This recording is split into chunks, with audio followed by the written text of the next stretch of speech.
Presidents Xi Jinping and Vladimir Putin held a summit meeting on the sidelines of the Beijing Olympics and issued a statement on February 4th called "The Joint Statement of the Russian Federation and the People's Republic of China on the International Relations Entering a New Era and the Global Sustainable Development." The Schiller Institute founder and international president, Helga Zepp-LaRouche, said that this signals a new era in international relations.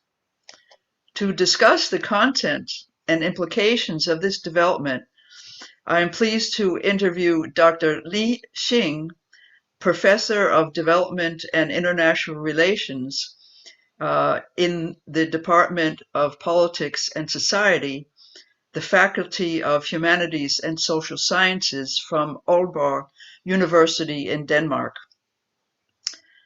Dr. Li also gave the Schiller Institute an interview on January 26th of this year entitled "Cooperate with China. It is not the enemy." Before we go into details, can you please give us your assessment of the overall importance of the summit and statement, including what it means for relations between Russia and China and China-Russian relations with the rest of the world? And at the end of the interview, we will also discuss what it means in the current very tense situation between Russia and NATO. Okay. Thank you, Michelle, for your invitation. It's my pleasure to be invited again by Schiller Institute. First of all, let me emphasize that it is a landmark document. Why?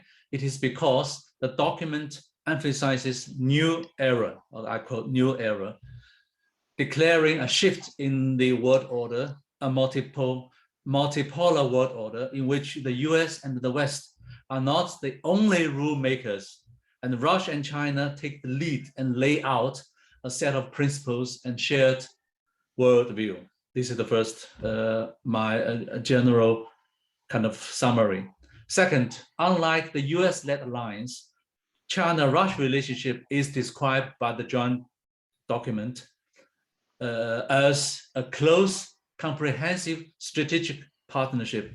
In Putin's early words, he said the China-Russia relationship is a relationship that probably cannot be compared with anything in the world. The relationship is not aimed against any other countries. It is superior to political and military alliance of the Cold War, here referring to the US-led alliance. It also echoes Xi Jinping's recent statement that the relationship even exceeds an alliance in its closeness and effectiveness. So the document tries to demonstrate that the China-Russia relationship is a good example of interstate relationship. Well, let's look at this statement now, which has an introduction and 4 parts. And I will ask you to explain your analysis of the importance of these different parts. You have characterized the introduction as, quote, a conceptual understanding and analysis of global changes and transformations taking place in the current era, unquote. It especially refers to the transformation from a unipolar to a multipolar world. Can you please explain how the statement addresses this and what it means? Yeah. So in the beginning of this statement, which means is part 1, it puts forward both countries' conceptual understanding of the world order, which is characterized, quote, as multipolarity, economic globalization, information society, cultural diversity, transformation of the global governance, architecture, and world order, increasing interrelation and interdependence between the states. A trend has merged towards, now here I want to emphasize, redistribution of power in the world. redistribution of power in the world. This is what they try to emphasize. Second, this part also clearly set up a series of analysis, argument, and discourses to demonstrate both countries' understanding and to emphasize the fact that the world order has entered a new era. Again, new era are the key words for this document. Lastly, in this beginning part of the joint statement, it shows both Russia and China's grand worldview that paved the foundation for the two countries' broad consensus on almost all issues of the world, which we will deal with it one by one later on. Well, in part one is about the question of democracy. And it starts by saying, quote, the sides, that is China and Russia, share the understanding that democracy is a universal human value rather than a privilege of a limited number of states, and that its promotion and protection is a common responsibility of the entire world community. But the charge is that China and Russia are not democratic, but rather autocratic. This is one of the leading accusations by those in the West who are trying to maintain a unipolar world. And they portray the world as a battle between the Democrats and the autocrats. How does the document respond to this and treat the idea of democracy? Actually, this document occupies quite large space in discussing this point. First, the joint statement point out that democracy, I quote, democracy, including human rights, is a universal human value rather than a privilege of a limited number of states. Okay, so here it implies that the concept of democracy must not be defined by the West alone. The West cannot single-handedly define which country is autocrat and which country is democratic. Okay. Second, the joint document emphasizes that their standing point is that there is no universal one-form democracy or human rights standard. Different countries have different cultures, histories, okay, different social-political systems in a multipolar world. We have to respect the way that each country choose their own social-political system and also the tradition of other states. Okay. Third, it signals a strong critique to the West. And this part, there are a lot of criticism towards the West. That is that the West has a tendency to weaponize the issue of democracy and human rights, and very often use it as a tool to interfere in other countries' internal affairs. It is completely wrong for the US and the West to impose their own, quote, democratic standards on other countries and to monopolize the right to assess the level of compliance with democratic criteria and to draw a dividing line based on grounds of ideology, including by establishing inclusive blocks and lines of convenience. And this is very bad, according to these two countries, that the West tend to use democracy and human rights to interfere other countries' internal affairs. And China really suffers a lot from this point.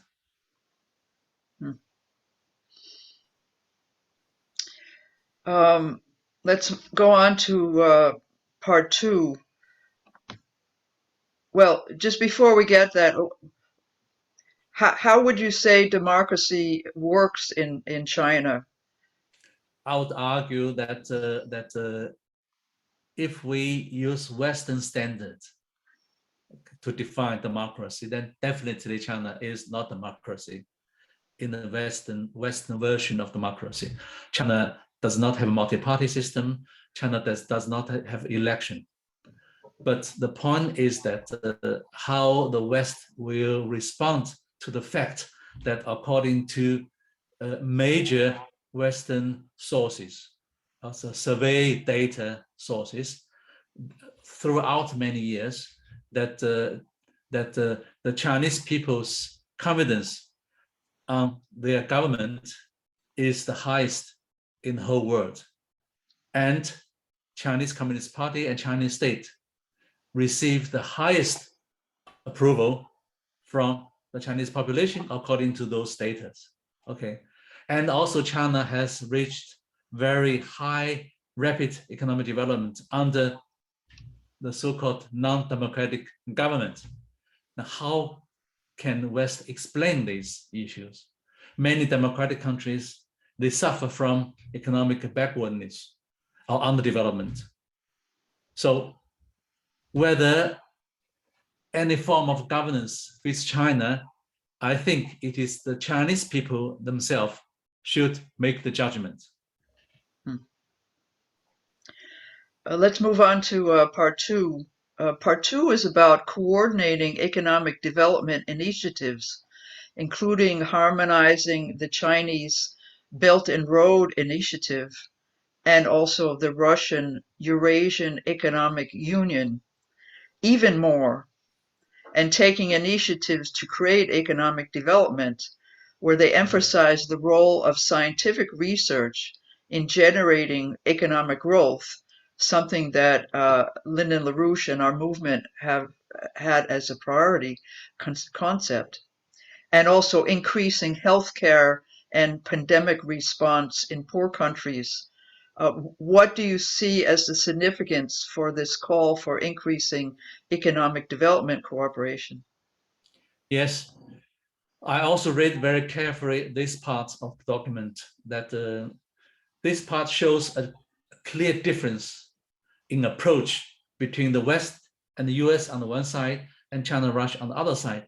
While the West are emphasizing or holding the flag of democracy and human rights, China, Russia actually emphasize that peace, development, and cooperation lies at the core of modern international system. So according to the understanding of Russia and China, development is the key driver in ensuring the prosperity of other nations. Even though democracy and human rights are important, but development must be the core. So it implies that a good development will lead the country into the direction of democracy, but not defined solely by the West, okay, the concept of democracy. Second, that following this line of understanding, then China's Belt and Road Initiative and Russia's Euro-Asia Economic Union are good examples of inter-regional cooperation. So they actually use Belt and Road and also Russia's Euro-Asia Economic Union as good examples. One interesting point I want to emphasize is that both countries emphasize scientific and technological development under open, I quote, open, equal, and fair conditions. I think here there is a kind of implicit criticism towards the United States, which has been conducting sanctions against Chinese tech companies, for example, Huawei or other high-tech companies. So finally, a remark here is that both countries show their commitment to Paris Agreement and to combat the COVID-19. And these two issues are the most vital issues for the international community today. So it is a core for every country to give their emphasis on these two vital issues: climate change, Paris Agreement on the one side, and COVID-19 on the other side. Yeah, I can add that Helge Sepp-LaRouche, the founder and chairman of the Schiller Institute, has initiated a proposal for what she calls Operation Ibn Sina, uh, which which deals with the terrible humanitarian catastrophe in Afghanistan, leading off with creating a modern health system in Yes. every country. Yes, And we talked about last time, yes. if we could get international cooperation much more for cooperating on building a modern health system, having the economic development which gives the basis for the population to have the immunology to resist diseases. This would be a very important uh, uh, uh, um, uh, a very important field for economic development, which means life and death at this Yes, moment. I Yeah, fully agree with Helga's understanding and core. yeah. As to part three, this is about the increasing dangerous international security situation with a sharp critique of Western attitudes and actions. And the statement reads, quote, "No state can or should ensure its own security separately from the security of the rest of the world and at the expense of the security of other states," unquote. And here China addresses Russia's concerns and criticizes NATO's expansion eastward after the fall of the Berlin Wall. And Russia addresses China's concerns by reaffirming the One China principle and about building uh, regional alliance, yeah, different regional alliances against China, the Quad and the AUKUS. It also praises the recent P5 statement against nuclear war. Uh, can you say more about China and Russia's concerns? And do you think that this is a call for a new international security architecture? Yes, if you read the document carefully, and this part on international security architecture or the understanding of international security occupy quite long space. So it is a very important part for China and Russia. In this part, the statement actually is bluntly clear about their mutual support to each other's national security concern. For Russia, it is connected with the Ukraine crisis, but the document that does not mention Ukraine specifically, but it is connected, okay? But for China, it is a Taiwan issue, definitely. So they show their mutual support to each other. On Russia's concern of its national security, both countries oppose, quote, further enlargement of NATO and respect the sovereignty, security, and interests of other countries.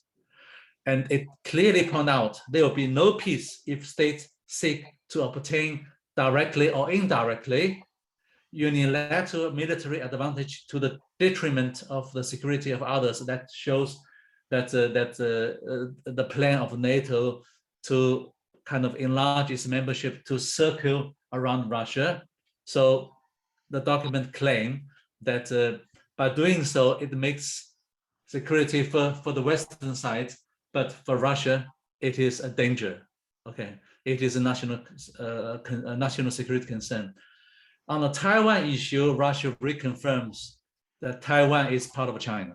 Okay, one China policy, and it is against any form of Taiwan's independence. Okay. Third, the joint statement also openly criticized the formation of closed bloc, as is just what you mentioned about Quad. It didn't. The document does not mention Quad, but it does mention AUKUS. Okay, so the document shows that both countries oppose U.S.-led camps, military camps or security camps in the Asian Pacific region. Okay, implying Quad and AUKUS definitely. And it pointed out that the negative impact of United States Indo-Pacific strategy.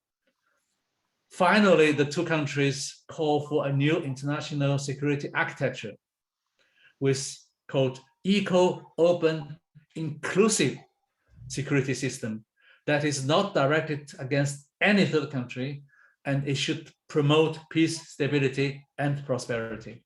So this part is very important for China and Russia to challenge the traditional international security architecture and call for a new international security architecture, which I will touch it a bit later. Yeah, many of the political spokesmen in the West have criticized Russia and China for not adhering to the rules-based order. And here in part 4, China and Russia write that they, quote, strongly advocate the international system with the central coordinating role of the United Nations in international affairs, defend the world order based on international law, including the purposes and principles of the Charter of the United Nations, to advance multipolarity and promote the democratization of international relations, together create an even more prospering, stable, and just world, and to jointly build international relations of a new type. And it continues, the Russian side notes the significance of the Chinese concept of constructing a, quote, community of common destiny for mankind. So can you say more about the significance of this section about global governance and the difference between the question of the rules-based order and an order based on international law as laid out by the United Nations Charter? Yeah, this part is extremely interesting because it touches the fundamental clashes between China, Russia on the one side, and the US and the West on the other side about rule-based order. China, in particular, has been criticized a lot, as you also mentioned, that China has been accused by the US of about not following the rule-based order. If we remember the dialogue between Chinese delegation and the US delegation in Alaska, December last year, 2 years ago, then we still remember the clash that China claimed that the US rule-based order does not represent the global rule-based order. Rather, United Nations here, the China emphasized United Nations should play the central coordination role in international affairs. But the United States does not really like the UN-based structure, which is based on one country, one vote. Okay, so if we trace UN voting, we could easily find that the United States very often suffer from many setbacks when it comes to UN voting on many issues. So that's why China emphasized United Nations-based rule-based order, whereas kind of United States prefer a US-based rule-based order. And this joint statement also call for advancing multipolarity and promote democratization of international relations. In my interpretation, democratization of international relations implies power structure embedded in the Bretton Woods system, which was created by the United States after the Second World War, does not really reflect the new era, as I pointed earlier, the new era, which China and Russia think they need reform. Okay, here definitely, again, from my interpretation, refer to international financial institutions like the World Bank, like IMF, where the Chinese voting power is proportionally weaker than it should have, according to its economic size. Okay.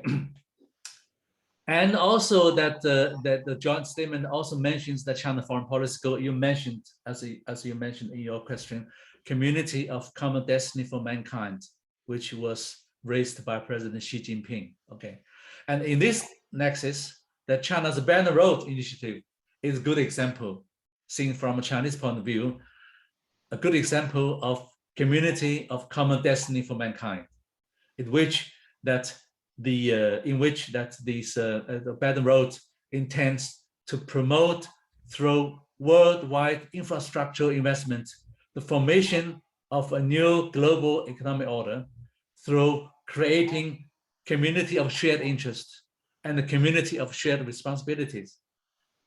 Unfortunately, the West does not really like both community of common destiny for mankind and Belt and Road Initiative, because they are interpreted as the Chinese agenda to transform global governance and the rule-based order. However, I really think that the West should rethink their pose, and they must face the fact that Belt and Road Memorandum has been signed by 148 countries and by 32 international organizations. So, according to my judgment, that that Belt and Road and also Community for Common Destiny for Mankind have already become an indispensable part of global governance and global order. Yeah, this is to also underscore what you said before about how the importance of economic development is Exactly. for the well-being of the countries. And here you have China, which was the first country to eliminate poverty in their country over the last 40 years, and is offering this as a model for other countries to get economic development. The slogan of the Schiller Institute is peace through economic development.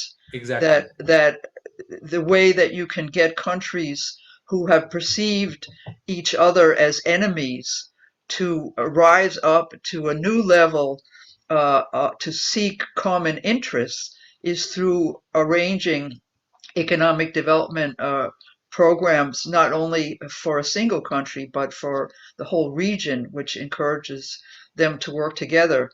And you spoke before about the Chinese criticism of the Bretton Woods institutions. What the Schiller Institute and Lyndon LaRouche have been saying is that the the initial idea of the Bretton Woods institutions, as proposed by Franklin Roosevelt, was to try to get the economic development of the poorer parts, but it degenerated into, for example, where you had the World Bank and the International Monetary Fund imposing uh, uh, uh, austerity conditions on Yes. countries as a precondition for loans, where Yes. nothing was done to actually increase the productivity of the countries in the way that the Belt and Road is actually, with the infrastructure development, actually creating a basis for the countries to become prosperous. And what we're saying is that the total change in the international financial institutions are absolutely necessary now, uh, at a point where the financial speculation is blowing out hyperinflation, and we need to have a new economic architecture, you could say, based on the physical development of the countries. I fully agree with your remarks and comments. Mm. Um, Then another important statement in part four is that Chinese-Russian relations have reached a new level, as you said at the beginning, a new era. Quote, the sides, in other words, Russia and China, call for the establishment of a new kind of relationship between world powers on the basis of mutual respect, peaceful coexistence, and mutually beneficial cooperation. They reaffirm that the new interstate relations between Russia and China are superior to political and military alliances of the Cold War era. Friendship between the two states has no limits. There are no forbidden areas of cooperation. Strengthening of bilateral strategic cooperation is neither aimed against third countries nor affected by the changing international environment and circumstantial changes in third countries. Uh, and yet, this is a plea to end the geopolitical blocs, where the two countries also call for strengthening multilateral fora like the Shanghai Cooperation Organization, the BRICS. Li Xing, what will this much strengthened alliance mean for China and Russia, and also for the rest of the world? Should the West be worried, or is this a plea for a new type of international relations? What are the implications for shaping the new world order? What is your conclusion from this joint statement? Yeah, I think that one of the purposes of this joint statement is to demonstrate the good example of China-Russia relationship characterized as a mutual respect, peaceful coexistence, and mutually beneficial cooperation. It is not targeted at any other country. It is not like the US-led coalitions, which are Cold War-minded, according to Russia and China's understanding. And if we look at the BRICS, and if you look at the Shanghai Organization, they are not purely geopolitical geopolitical organizations or alliances. They are non-binding, okay, open, non-binding. So after I read the document several times, and I reached the conclusion that the multipolar world order is over. The West and the United States Excuse might me, have. you mean the unipolar world is, yeah. Sorry, yeah, maybe I misspelled. The unipolar world order is over, and the West and the United States might have a hard time to accept it. So the joint statement shows a strong unity between Russia and China. So my question is that where is the West unity after the Cold War, and when the unipolar world order is over? How strong is the transatlantic relationship today? I don't know. I'm asking an open question to the West, the US. The West must rethink, especially the US must rethink its Cold War strategy of reviving unity through creating enemies. And I think this is a completely wrong strategy in a multipolar world order, and where countries are much more kind of interdependent. So it is necessary for the US to rethink its own version of rule-based order, in which the US is the rule maker and others are rule followers. And this does not work in the new era anymore. So this is my conclusion after reading this joint statement.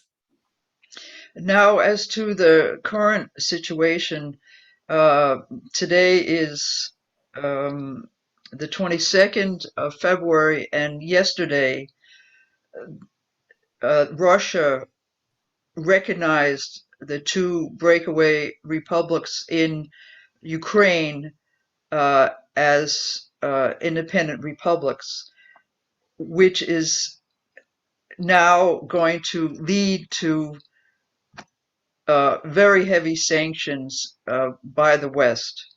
Putin's point was, in parentheses, that these sanctions would have come anyway, and in any case, without going into the details of the Ukraine, Russia, US, NATO crisis, the fact is that Russia will be most probably faced with enormously hard sanctions. In our last interview, you said, you were asked, for example, if Russia was thrown out of the SWIFT system, how would China react? Now it's a question not only of the SWIFT system, but other major financial penalties. How do you see China reacting in light of this joint statement to the new sanctions against Russia that will most probably come? Let me first of all put in this way that sanction is never one-side punishment, that both sides will suffer. It's like the President Trump's trade war, that President Trump thought that the trade war will hurt would hurt China. Yes, it hurt China, but it will have backfire to the U.S. economy. So today, if you look at the U.S. economy, the inflations actually was in one way or another connected with the trade war as well. It was one of the outcomes. Now, sanctions against Russia are also will be mutually suffered by both sides.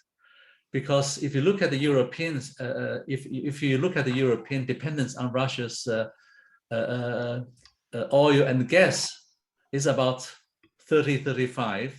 Some countries a bit more, some countries a bit less. If Russia is taking away from SWIFT system, which means that Russia cannot buy or cannot do international trade, then Europe cannot pay Russia as well. Then the oil pipe or the gas pipe will be blocked, which is in the interest of the United States, but might not be in the interest of Europe. This is the first point. Okay. Second, that China and Russia have already agreed that they are not going to use dollar for their bilateral trade. So that doesn't really matter, seen from Russia and Chinese perspective, and in light of the spirit of this joint statement. So definitely China will continue to do business with Russia. And if US say that any country who is doing business with Russia will be sanctioned as well, then US is creating even a bigger enemy. And China is different story. And Russia, because Russia's economy, Russia's economic financial status is relatively limited compared with China. China is the second largest economy. By the way, China is the largest trading nation in the world. And you can see that the last year, China and the EU trade reaches more than 850 billion. That's a lot. And look at the China-US trade as well. If you punish China, in which way? I can't imagine. Take China away from a SWIFT system as well? No, you can't. Then the whole world is blocked. Then no trade, no economic development at all. So these are grave consequences of sanctions. So I cannot predict future situations. And until now, I haven't read any concrete reaction from Chinese government. But I guess following the spirit of this document, which was signed 3 weeks ago, definitely China is going to act. China will also act in accordance with the solidarity spirit of both countries. Yeah, our analysts were saying that it may be the case that China would buy more oil and gas and other products from Russia. The actually, one thing is that I think it's around today, it's the 50th anniversary of Nixon's trip to China and the opening up of relations and the United States commitment to the One China policy. And at that time, Kissinger, it was many people were saying that Kissinger's strategy was to open up the relations with China as a way of isolating Russia, of putting Russia aside. But the fact is that these sanctions and this type of policy over the last recent period has done more to bring Russia and China together. And as signified by this document, what is your reaction to that, but also the prospects of how we get out of this? Lyndon LaRouche for many years called for a four-power agreement between the United States, Russia, China, and India. How can we break through looking at the world as Russia, China on one side, and U.S. and Europe on the other side? How can we get a cooperation between the great powers for the for the necessity of dealing with these very serious other crises the world is facing with. It's extremely interesting that you mentioned about Nixon's trip or playing China card during the Cold War in the beginning of 1970s. You are completely right that the US has historically enjoyed a very favorable position in which that the US has been able to keep a relatively stable relations with China and relatively stable relations with Soviet Union at that time.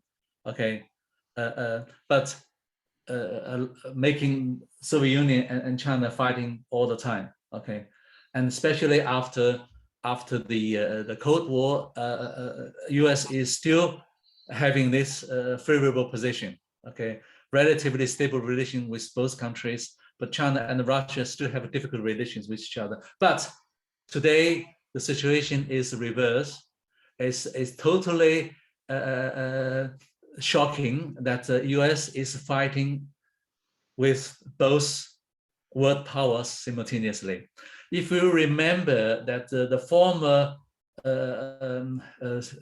US National Security Advisor Brzezinski, that he wrote before he died, he wrote clearly that the worst situation for the United States, for the West, is when Iran, Russia, and China become a bloc, become alliance, and with China as the economic driver, with the economic power. I was very surprised that his words are becoming true today. So the only way we can come to your second part of the question is that we can manage major power relations is in line with the spirit of what the Schiller Institute conference taking place last week about establishing a new international security architecture. There is no other way that the Western dominance, the US single-handed dominance is over. Unipolar is over. So we need that Helga should propose establish a new international security architecture. We don't know what exactly the form of this architecture, but that needs discussions from both sides. Unless we form, or international community form, a kind of agreed new international security architecture, conflict will continue. Yeah, and then as we spoke, that it goes hand in hand with the increasing economic cooperation and the determination of the great powers to really do something for the economic development of the poor parts of the world. Yes, definitely. Yeah. I agree with you. Thank you. Is there anything else you would like to add? No, I just want to add the last point. That is that I am very amazed by this joint statement because I have come across many joint statements by two countries or by multiple countries. Okay, but this one is the most comprehensive political document I have ever come across because it covers every aspect of the world order, international relations, governance, security, value, norms, technology, climate change, health, you name it. So it is extremely a comprehensive document which shows what Russia and China envision as a justified world order. So I would argue that this document implies a kind of new world order which Russia and China are going to not only propose, but also push forward. Unfortunately, this document has been demonized by many Western media. I've read many media talking about that, to me, it's a kind of Cold War syndrome, because those media describe the document as creating a bipolar world. You say bipolar world, with Russia and China autocracies on the one side, and the US and the West, democracy on the other side. So to me, again, it's dividing line that showing that this document is making divisions between two camps again. So to me, this is a typical Cold War syndrome. So again, I come back to my last point, that we need a new international security architecture, as the Schiller Institute also proposed in the conference last week.